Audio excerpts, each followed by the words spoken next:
And thank you for being here today. I'm Navneet Singh, your host for this webinar. I know that today's topic might bring up a number of questions from you. So you may type your questions in chat box, and I want to let you know that we will address as many as we can in the time we have today. And I welcome and request our NBEMS National Webinar Coordinator, Professor Dr. Nilima Gupta, to start this session. Thank you, and over to you, ma'am. Thank you, Mr. Navneet. I welcome Dr. Susan Sebastian. Ma'am is the head of the department at St. Stephen's Hospital, New Delhi. And ma'am has a special interest in obstructive sleep apnea and its diagnosis and management. The last class, I'm sure, must have been really enlightening about the diagnosis and presentation of patients with OSA. And we all know that this is an increasing problem, and patients present to ENT colleagues, otorhinolaryngologists with this problem. So I welcome ma'am once again and request her to deliver her talk. Hello, good evening, everybody. Today's topic is surgical management of OSA.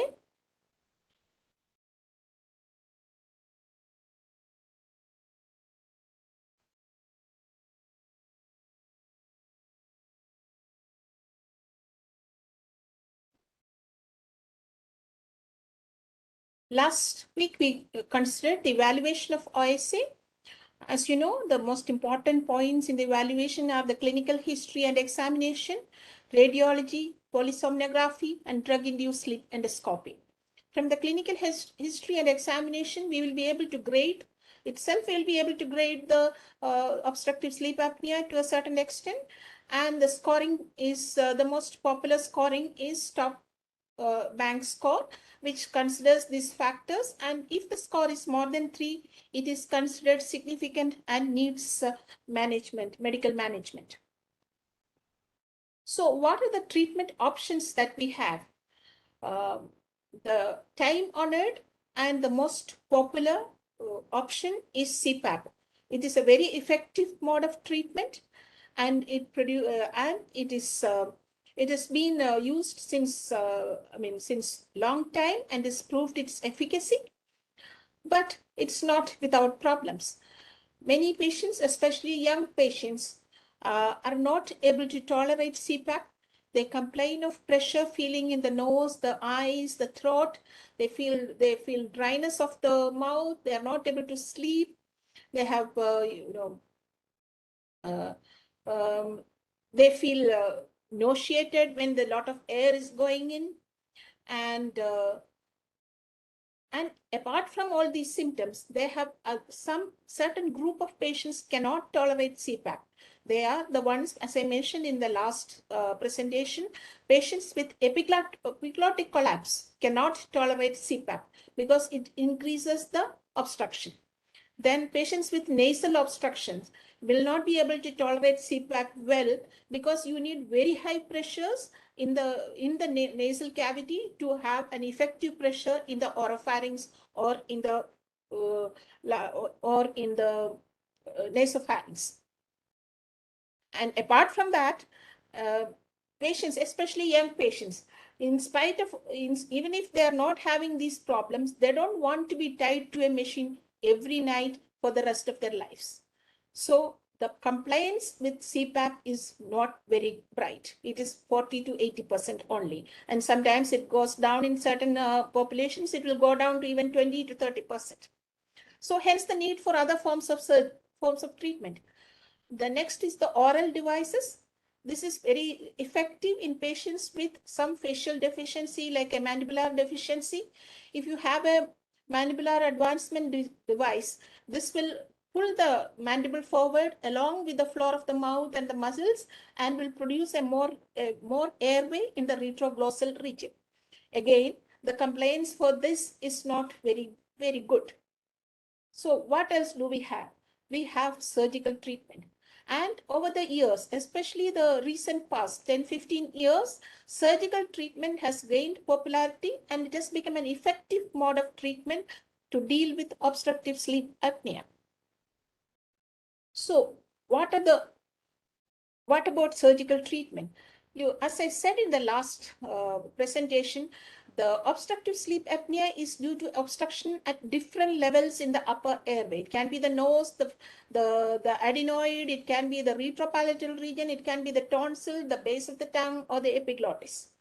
So, and what we have observed is that most of the patients, or rather a good number of patients, have multiple levels of obstruction. It is not just confined to one level of obstruction.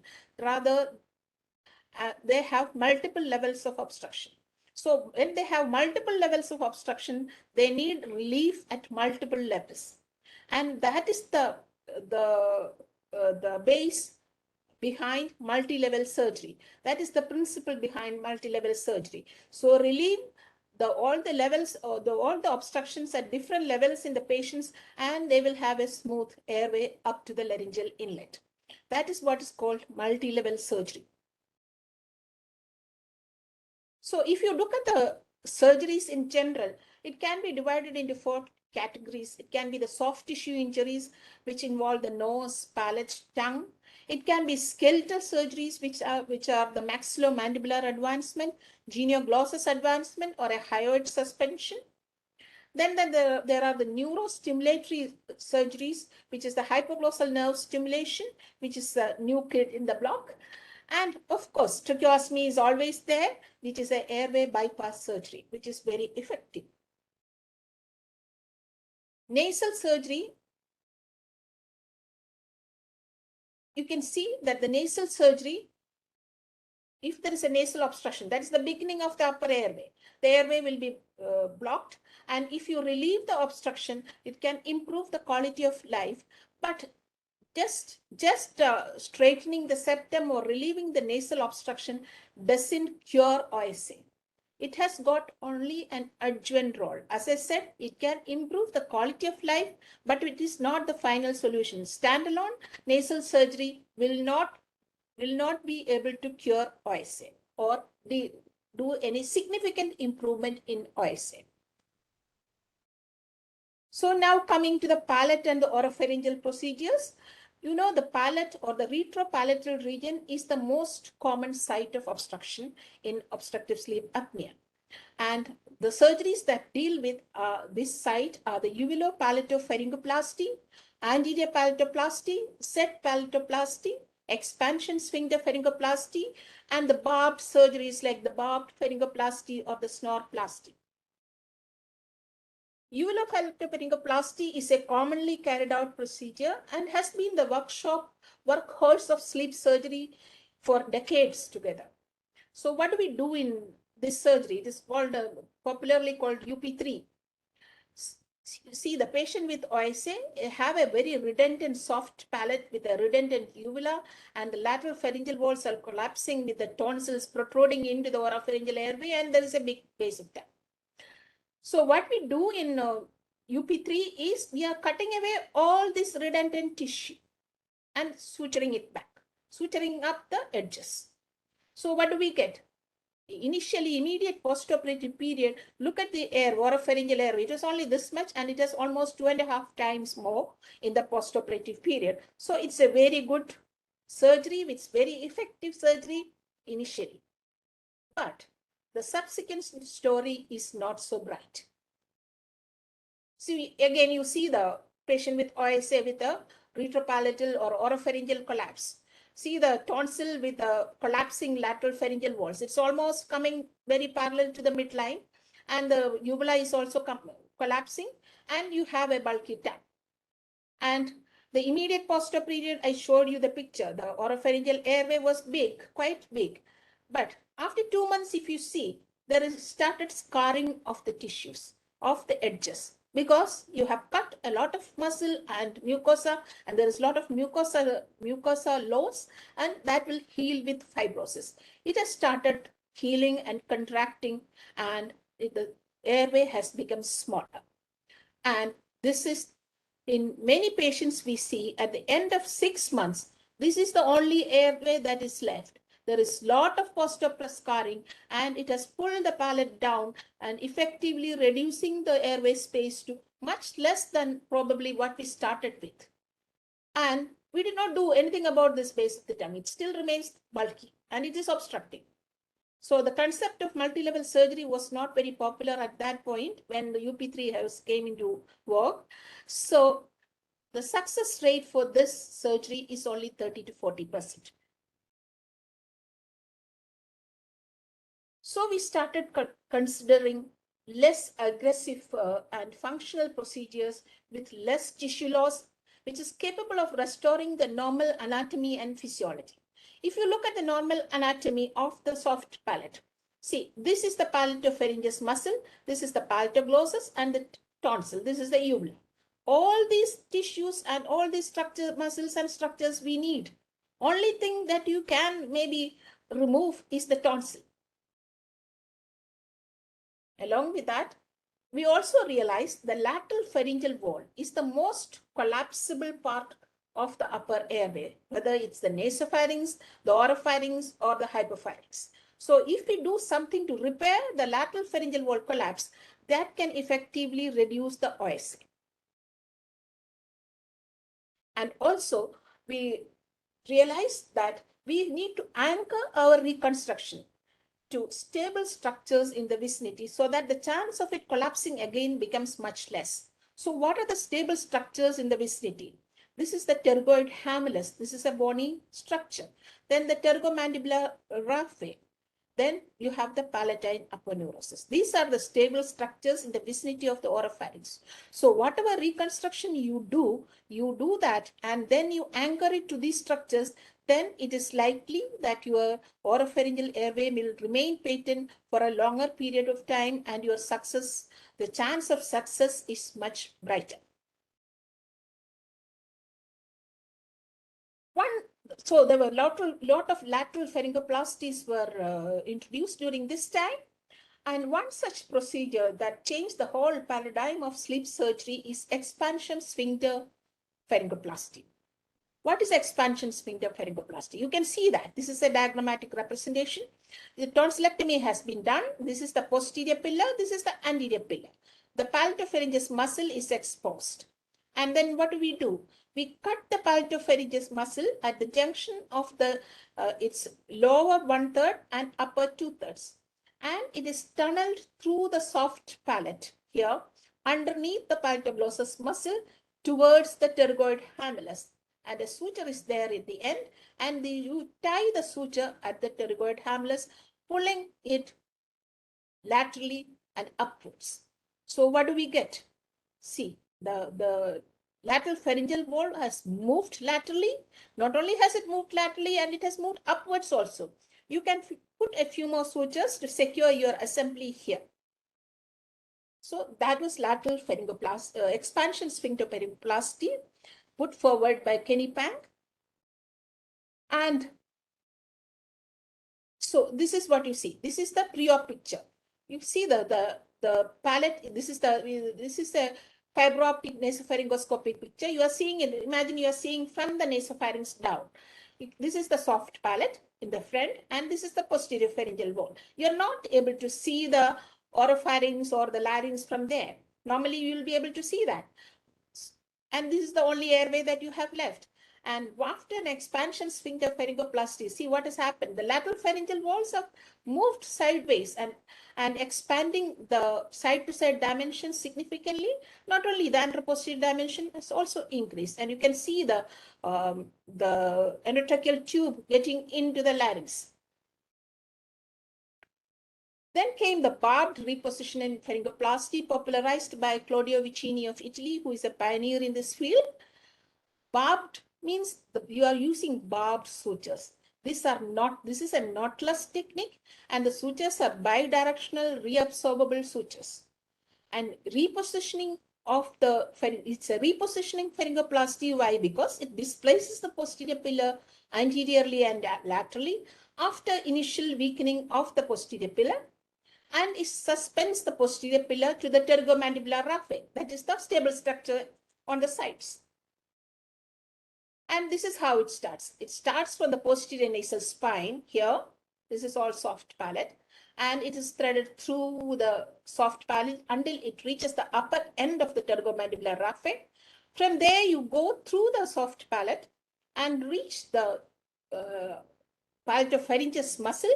Make a loop from here, go again underneath the palatoglossus muscle, come back to the pterygomandibular raphe, go back again make a loop, and come back. So 2 to 3 loops are made like that around the palatopharyngeus muscle. And mind you, all this happens underneath the palatoglossus muscle. And then a reverse suture is taken. And so, and both sides it's done. See what happened. The lateral pharyngeal walls have moved sideways. And the anteroposterior, the palate also has moved upwards. And because this is a knotless technique, it has the advantage that, like, whenever you are using knots, you have the disadvantage that the knots can dissolve after some time and your pull might decrease. But this is a knotless technique, so the chance of the knots getting loose is not there. And this suture, usually PDA suture, is the one which we usually use, and it stays for 4 to 5 months until your reconstruction has become really stable. See, this is the marking for the surgery. A tonsillectomy has already been done. You can see this is the supratonsillar pad of fat. It is removed here. And this adds to the bulk of the loose tissue. So that is removed. And then you take sutures between the pterygomandibular raphe, and you start the suturing from here and take sutures between the pterygomandibular raphe and the posterior pillar, going underneath the anterior pillar. So this is the pre-op picture. So you can see the nasopharyngoscopic picture. You can see the retropalatal airway is very narrow here. You can't see anything much. But after surgery, post-op, this is after 6 months. If you see, you can see even the larynx from here. Side to side dimensions and the anteroposterior dimensions are increased considerably. Now the next one, the barbed palatopharyngoplasty. This is one more step ahead. And I'm very happy to say that this is a procedure that was developed in our institute. Again, we are using barbed sutures here. They are knotless, bidirectional, and reabsorbable. And what we are doing is, in addition to the lateral pharyngoplasty, we are adding an anterior palatoplasty to this. It displaces the palate anteriorly, superiorly, and laterally. That means in all 3 dimensions, it is displaced. And it is anchored to the pterygomandibular raphe, pterygoid hamulus, and the palatine aponeurosis, all 3 structures. So what do? This is the posterior nasal spine, and this is the pterygoid hamulus. This is the base of the uvula. And between the posterior nasal spine and the base of the uvula, this is the soft palate. The midpoint, you make a rectangular area, and you denude it off the mucosa and the submucosal tissues until you expose the muscles underneath.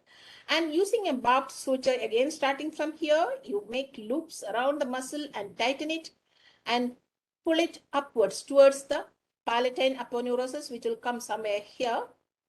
And see, this is what is happening. And then you do the lateral pharyngoplasty, very similar to the barbed repositioning pharyngoplasty. And this is the end picture. See, you can see it has the dimensions of the oropharynx has increased in all 3 directions. This procedure is especially of use in concentric collapse of the velum, where many procedures are contraindicated in concentric collapse because it is not able to resolve that problem. But this procedure especially is of use in concentric collapse of the velum. See, this is a concentric collapse. Again, when you see from above the palate, from the nasopharynx, and this is when you see after surgery, this is after 6 months. You can see even the epiglottis and the laryngeal inlet is seen, and the airway has opened up in all 3 directions. Now, the next level of obstruction. Base of tongue is the next most common site of obstruction in OSA. It can be a challenging problem. The dealing with the base of tongue obstruction can be a challenging problem to tackle.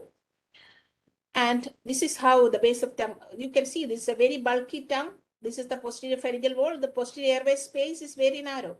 And not only is this obstructing at this level, when the base of tongue is very big, it pushes the epiglottis down, further obstructing the airway.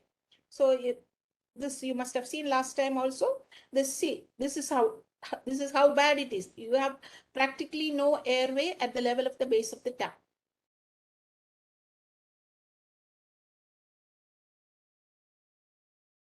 There are lots of procedures for base of tongue also, and radio frequency channeling, tongue-based suspension. But if you create a pathway through the base of the tongue, it can re-establish the airway. That is the principle behind endoscopic midline glossectomy. It can be done using a coblation-assisted technique or using a harmonic scalpel. And transoral robotic surgery also does the same thing, but with much more ease. But of course, the cost of the surgery will run higher. This midline glossectomy effectively reduces, there is a volumetric reduction of the tongue base. That's what happens. But when we consider midline glossectomy, certain anatomical factors needs to be considered. See, the base of the tongue is a very vascular and is a difficult to access region, you know that. And you have the neurovascular bundle here. This is the lingual artery and the hypoglossal nerve.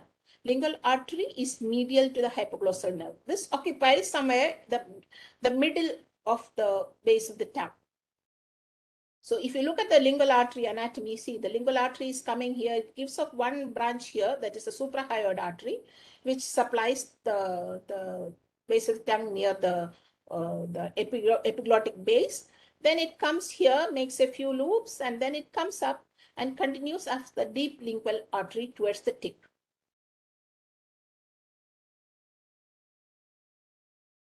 So this is a CCT of the neck, which shows the arteries, how close we are to the arteries. So this is the base of the tongue. You can see the artery coming up till here. So in a sagittal view, you can see after the few loops, you can see the artery coming till here. So if you dissect in this ball or in this region, you are in safe zone.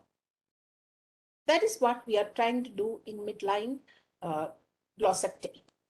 It can be done, and the safe zone, you have to remember, is caudal to the foramen cecum, and the width is 1.5 to 2 centimeters on either side, so that your artery and nerve are in the middle part. So if you have 1.5 to 2 centimeters, you can safely go on either side. So altogether, it will be 4 centimeter in the midline.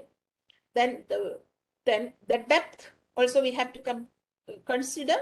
At the mid circumvallate papilla level, the depth will be 1.2 centimeters. So don't go deeper than that at this level. But when you come to the middle, you can go deeper because there are no vital structures in the midline except for the fibrous septa of the muscle.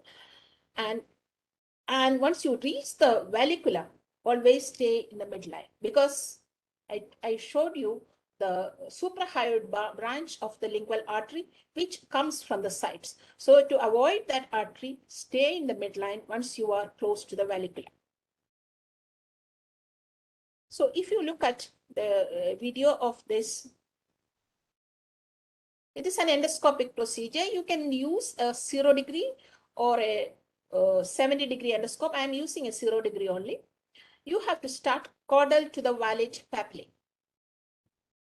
Circumvallate papillae are here, somewhere here, and we have started caudal to that. Start in the midline. A precise max wand of the coblation type is used here, plasma wand. You can use any plasma wand for this. And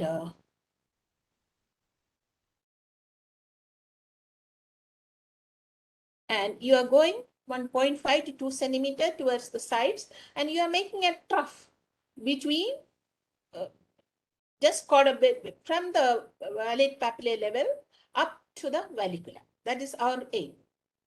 So that forms an airway, which even if the tongue collapses, that airway remains open. That is the principle behind this surgery. So see, I'm going close to the valvula, and as you can see that I'm staying in the midline only. I'm not going to the sides.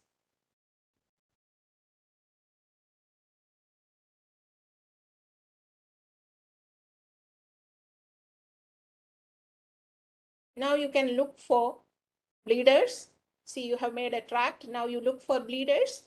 Superficial bleeders are easy to control, and using the bipolar option of the same bond, you can control the bleeding, because these bleeders are not difficult to control. Small bleeders will be there close to the surface, so that they can control with the bipolar mode of the ward.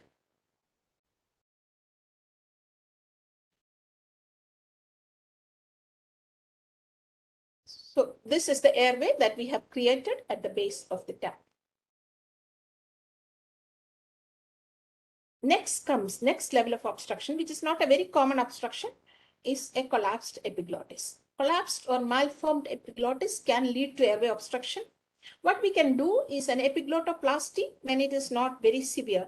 It can be coblation assisted. What you do is you coblate the laryngeal surface of the lingual surface of the epiglottis as well as the base of the tongue. So during healing, it will stick to each other. But if if it is a very floppy epiglottis, this will not work. You will have to do a suprahyoid partial epiglottomy using coblation or bipolar cautery. Why suprahyoid? Because if you remove too much of the epiglottis, the patient can have aspiration, you know that. So we remove only the suprahyoid part of the epiglottis, and the rest of it is preserved. And see, this is a floppy epiglottis. Again, I am using a coblation one. Initially, I'm using both bipolar and coblation. And the lingual surface of the epiglottis is coblated first. And especially the sides, because most of the blood vessels for the epiglottis come from the sides. So you coblate well here and take care of the blood vessels.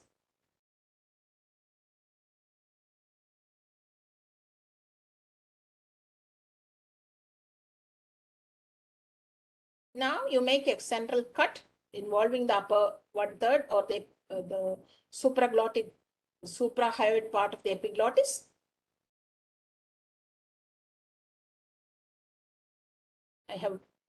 First I cauterized it using bipolar cautery, then I cut it with scissors, monopolar scissors you can use.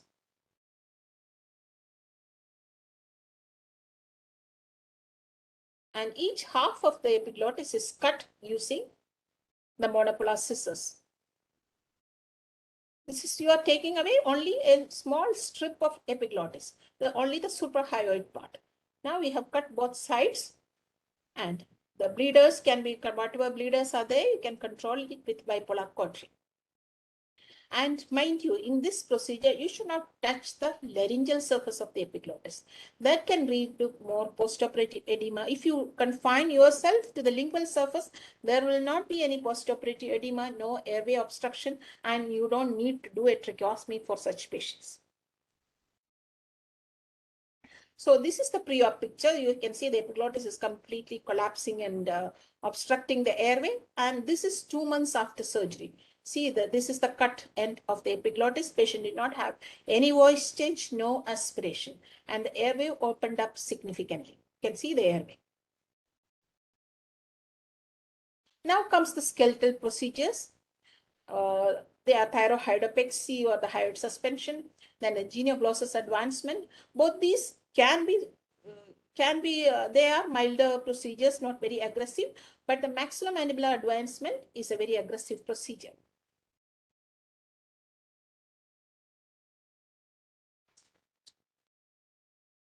Sleep apnea patients have a smaller hyoid, and it is usually deeply placed. What you are trying to do in thyrohydopexy is you are trying to bring it out and bring it anteriorly and make it closer to the thyroid cartilage and tie it there. That's one. This will improve the hypopharyngeal airway. See, this is the hyoid bone. This is the thyroid cartilage and the lamina.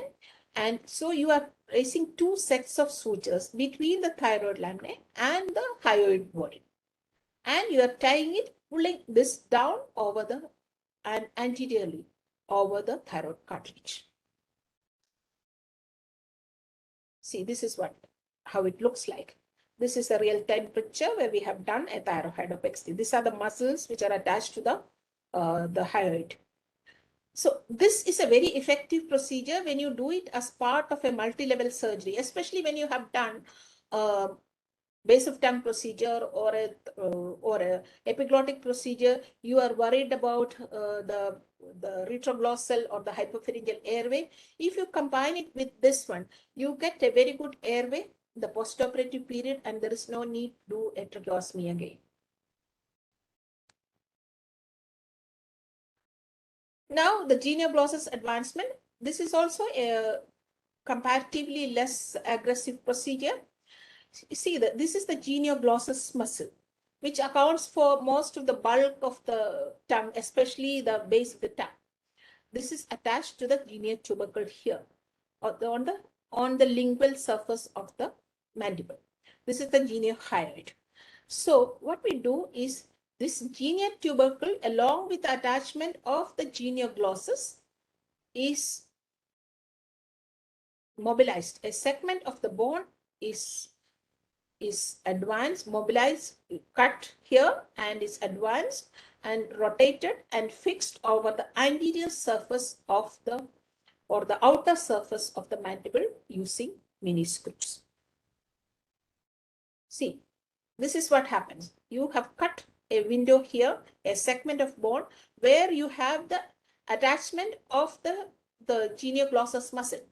The genio tubercle on the other side. You pulled it out and then you rotated it 90 degrees and fixed here with mini screws. What happens? The genioglossus muscle is pulled forward. And once the genioglossus is pulled forward, what happens? You have a lot of retroglossal airway. That's the advantage of this procedure. And then comes the maxillomandibular advancement, is an aggressive yet potentially effective surgical option. It's especially so in patients with mandibular deficiency because they have a diminished airway dimension. MMA, as it is popularly known, expands the skeletal framework that encircles the airway, including the nasal, the pharyngeal, and the hypopharyngeal airway. Maxilla and mandible are mobilized and displaced anteriorly following intraoral osteotomy. Then they are stabilized in the advanced position using titanium plates and screws. So let's see how it happens. See, I talked about the osteotomies. These are the osteotomies. This is a Lefort 1 maxillary osteotomy, and these are the bilateral sagittal split mandibular osteotomy. See, you can see it is bilateral. Sagittal split of the mandible. And the whole block is moved forward. Whole block of tissue or bone along with the teeth bearing segment is moved forward and is fixed with titanium plates and screws. And it has a success rate of 80%. It has several advantages, and because it's an aggressive procedure, it is usually done when other surgical procedures have failed, improves the retropalatal and the retrolingual airway, and has the highest success rate among the standard procedures, that is 80 to 90%. But it is not without problems. Immediate postoperative anesthesia or sensory loss in the region of the mandibular nerve and the inferior alveolar nerve can happen. We can have malocclusion, relapse, and change in the facial profile is a common problem. You can have TMJ joint problems and bleeding or infection, and sometimes there can be need for subsequent dental work. And young patients and those with a thinner soft tissue profile may have unfavorable changes, like especially changes in the facial profile may not be appreciated by the patient. So they are not good candidates for this procedure, although the success rate, as I said, is 80 to 90%. Now comes the new kid in the block, that is the hypoglossal nerve stimulation, which is the newest technique. The principle is synchronized stimulation of the hypoglossal nerve with inspiration via an electrical implant used as a means to improve the airway muscle tone. During sleep, this system monitors the breathing using the sensing lead. Then the neurostimulator is programmed to deliver therapy according to the patient's sleep schedule. And the hypoglossal nerve activates during each breath.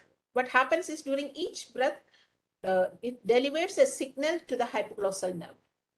The hypoglossal nerve activates the protrusors of the tongue to ensure that the airway remains open during sleep.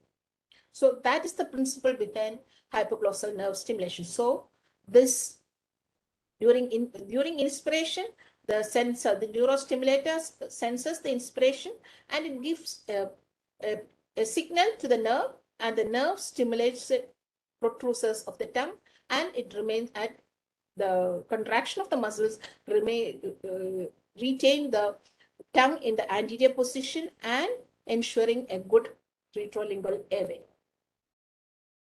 So look at the anatomy of the hypoglossal nerve is very important in this connection. You know that hypoglossal nerve has got a lateral branch and a medial branch. Lateral branch supplies the retractors of the tongue, which pull the tongue backward. They are the hyoglossus and the styloglossus. What are the protrusors of the tongue? That the genioglossus, geniohyoid, and the intrinsic muscles of the tongue, which is supplied by the medial branch. In a diagrammatic representation, you can see this is the hypoglossal nerve, and this is the lateral branch, which supplies the styloglossus and the hyoglossus, which pull the tongue backward. And this is the medial branch, which supplies the intrinsic muscles of the tongue, the genioglossus and the geniohyoid. And the stimulation of this will pull the tongue forward, improving the retroglossal airway. That is the principle behind hypoglossal nerve stimulation. What are the indications for? You cannot do that in every case. And the BMI should be between 32, 35, not less than that. Should not be more than that. AHI, not more than 65. And this should not have a circumferential collapse of the velum. I told you that certain procedures are contraindicated in concentric collapse of the velum. This is one such procedure. It is usually reserved for recurrence after other procedures. And although this has come into vogue in the Western world for the last 5-6 years, it has not been approved in India. So it is yet to come to our country. And lastly, the upper airway bypass procedure, which is the most effective procedure. If you have an upper airway obstruction, you open up the lower airway, you do a tracheostomy, and this is the most effective procedure in obstructive sleep apnea. But due to obvious reasons, it is not a popular procedure. What about the postoperative care in multi-level surgery? And as I said, these surgeries are not done alone. They are done in different combinations and permutations according to the level of obstruction or according to the levels of obstruction of the patient. So after the surgery, the patient should be nursed in a high dependency area for the first 24 to 48 hours, and monitoring of oxygen saturation and airway needs to be done because it's an airway surgery. Watch for bleeding, and the pain can be significant, especially in UP3. The pain is really bad, but not that much in the newer forms of surgery. But still, you can have pain in the tongue-based procedure. So analgesics are required, but mind you, don't use any narcotic analgesics. And steroid nebulization will be of help. Antibiotic care cover is good. And care of comorbidities, because many of these patients will have diabetes, hypertension, along with OSA, they will be having metabolic syndrome.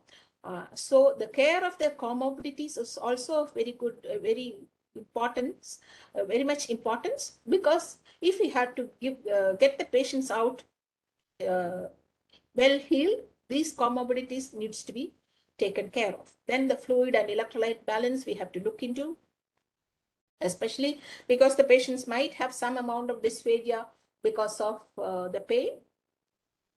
What are the complications?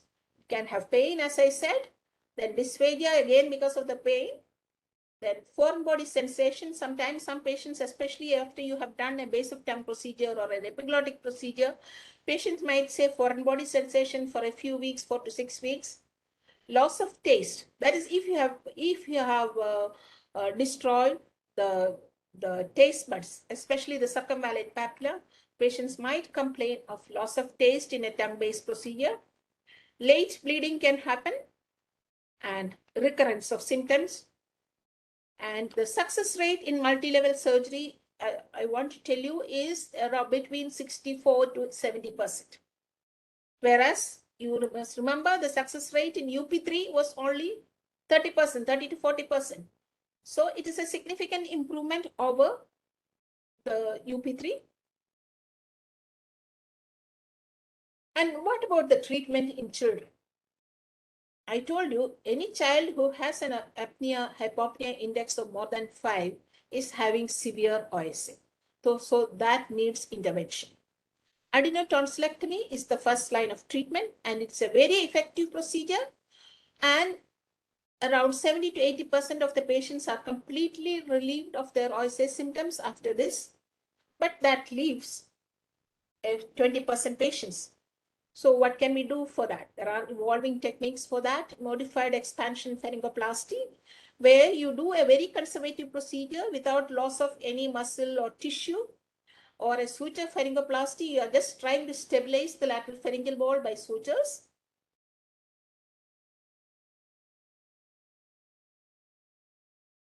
Then there is non-surgical treatment is also there in children, especially many of the children who have OSA are morbidly obese, and the weight loss has to be given serious consideration in such patient.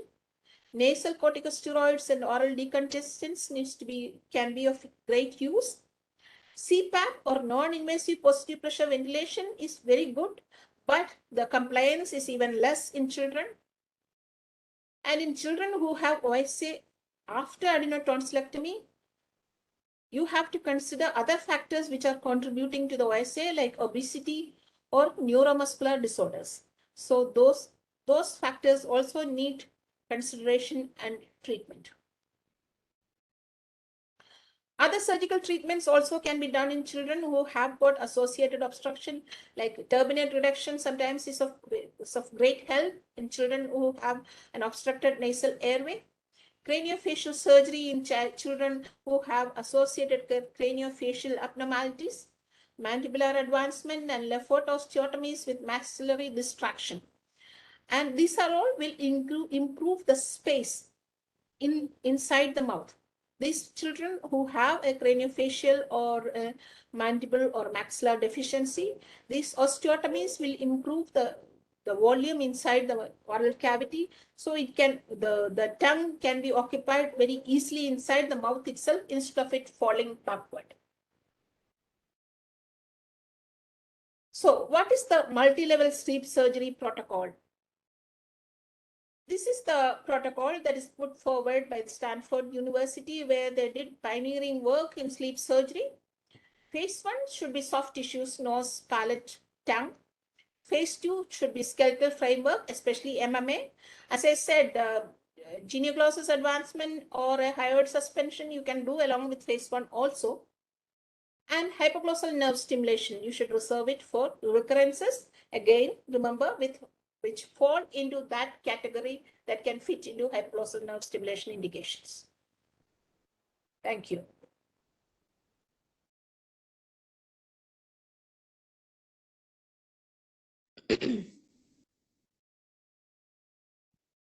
Thank you, ma'am. Thank you for giving a good overview of the surgical management of OSA. I remember when I was a postgraduate, my thesis was on OSA, and we studied at that time the evaluation of polysomnography for in children, and we used adenotonsillectomy as the management tool. And UP3 was beginning to be done at that time, and then gradually so many things have come up in the management of OSA. Yeah, we have But still, I think it's quite a challenging surgery because especially for the post-operative care, because the anesthetists have to, at that time we used to say that the patient has to be awake almost when you take him out, and nasopharyngeal airway has to be put, and all those things were there at that time. Now, I'm sure anesthetists have become more confident in dealing with these patients because of the surgical advancements. Yeah, we have come a long way after that. And but of course, anesthesia is of very much importance. First, induction of anesthesia itself is a problem. And then because securing an airway is a challenge. Then after that, the post-op period, the airway has to be managed very carefully. And what we have realized that when we started, we're doing more tracheostomies in the post-op period. As the time has gone by, we have started lesser and lesser tracheostomies now. And we are able to deal with the post-operative period better now. Yes, ma'am, I'm sure. I am talking about like 98, 99 at that time. So let's see if there are any questions in the chat box.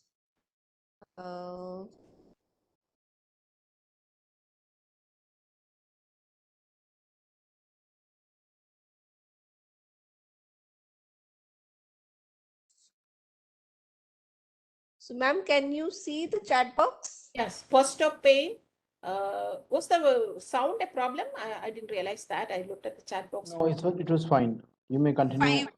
Yeah, post-op pain for UP3, as I told you, it's a very aggressive surgery. You are taking away most of the soft palate away. So it produces a lot of pain. And nowadays we don't have that sort of pain. And what I will advise is NSAIDs and in the immediate post-operative period. Once the patient is completely awake and the edema has settled, because the pain for UP3 will continue for several weeks, sometimes if it runs into months, then you can use narcotic analgesics also. But the immediate post-operative period, until the edema has come down, you should not use narcotic analgesics, only use like NSAIDs. You can use paracetamol infusions. That's all you can use. Unless you have a tracheostomy or you keep the patient intubated, you cannot use narcotic analgesics.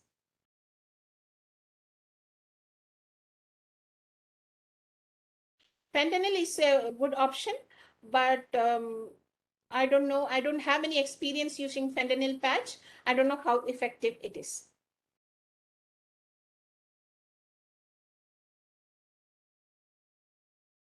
Expansion sphincter pharyngoplasty, you mean?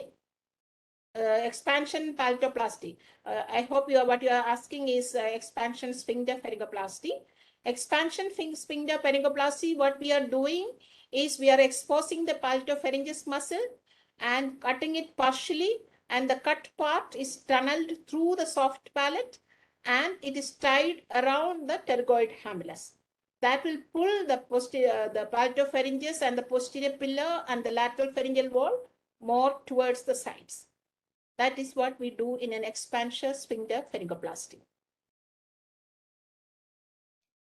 Ma'am, what sutures do we use for this? We can use Vicryl sutures. I generally use Vicryl when I'm doing it, Vicryl 3, round-bodied Vicryl 3 we can use. And but when I'm doing a barbed pharyngoplasty, I'm using a PDA suture, barbed PDA sutures that are available now in India. Yes. Pillar implants are a type of procedure, but it's not the success rate, maybe 20%, 30%. Not, it can be an adjuvant to other procedures, but can stand, maybe a very mild type of collapse pillar implant might help.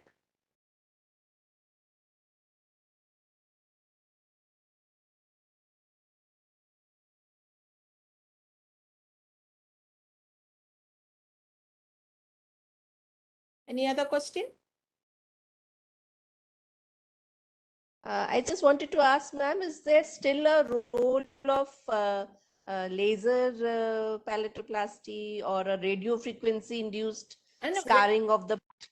yeah, that's all I have said now, that we are, those are all procedures, but the improvement which you get from a radio frequency induced scarring, is quite good, but maybe 20%, it can be an adjuvant to another procedure. That's all we can, because, or a mild type of OSA, you can use that, but not in a moderate or severe OSA. It is not of much use.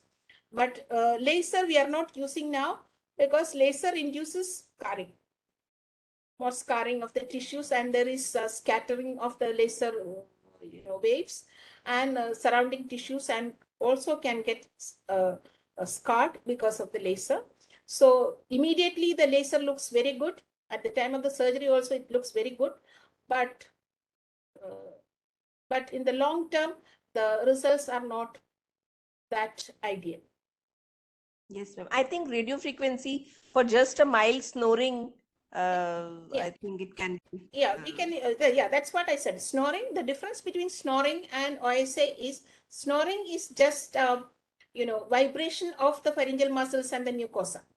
It is only Yes, that ma'am. much lax. But when it is, laxity is so much so that it is obstructing the airway, then it becomes an obstructive sleep apnea. So just Yes, ma'am. because for the snoring, as you said, radio frequency is of use. Post-op mitomycin to reduce scarring, I haven't used that, so I don't have any experience with that.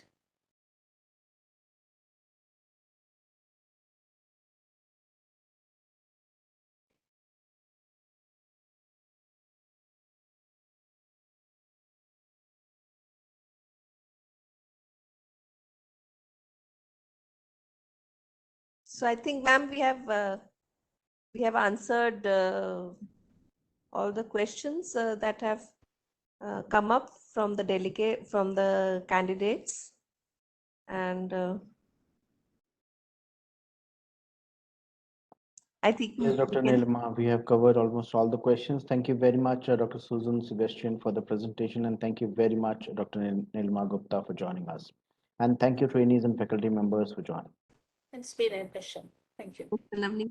Thank you, Dr. Susan. Okay, thank you.